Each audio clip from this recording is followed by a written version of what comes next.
Presidente, questo progetto si inserisce nell'ambito di una riforma sanitaria.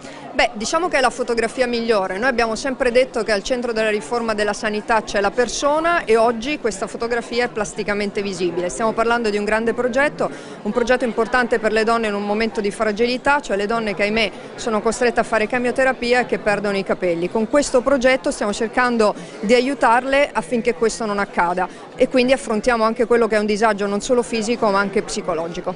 Assessore, oltre all'aspetto pratico, l'attenzione per le pazienti oncologiche, qual è secondo lei il messaggio centrale dell'incontro di oggi?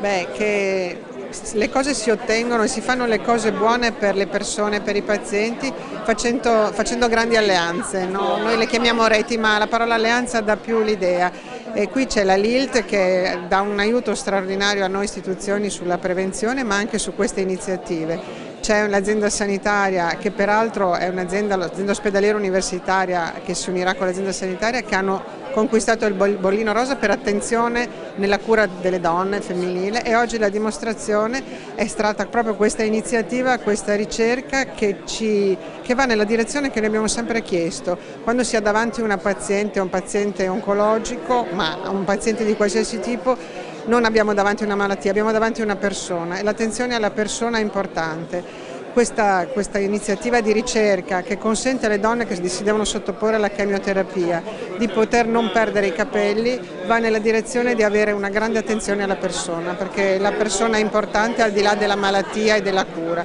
La nuova medicina oggi deve guardare di più alla persona e di meno alla singola malattia. Al di là di questo progetto, lei ha parlato dell'importanza della prevenzione. Sì, la prevenzione è l'arma vincente oggi contro il cancro, perché la ricerca certe volte si ripiega su se stessa, non dà delle risposte immediate. Invece sappiamo che la prevenzione oggi ci consente di poter guarire addirittura l'80% di tutti i tipi di cancro se mettessimo in atto tutto ciò che è a nostra disposizione da un punto di vista diagnostico, da un punto di vista terapeutico.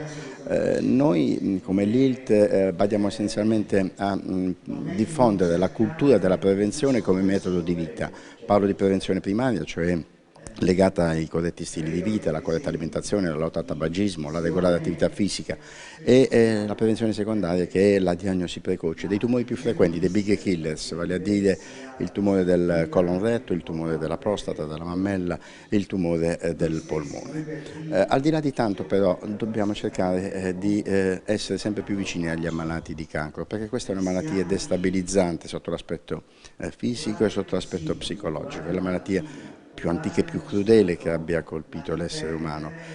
Oggi abbiamo il 61% dei pazienti, delle persone che si ammalano di cancro nel nostro paese, che guariscono. E noi dobbiamo cercare di arrivare all'80%, ma nello stesso tempo di prenderci cura di chi ha avuto questa esperienza a cancro, di chi ha sofferto questa esperienza a cancro. Questo significa umanizzare il nostro rapporto, umanizzare la nostra società nei confronti di chi ha subito una sorta di anello debole nell'ambito della propria vita. Questo è il progetto che intendiamo portare avanti a fronte di un dato.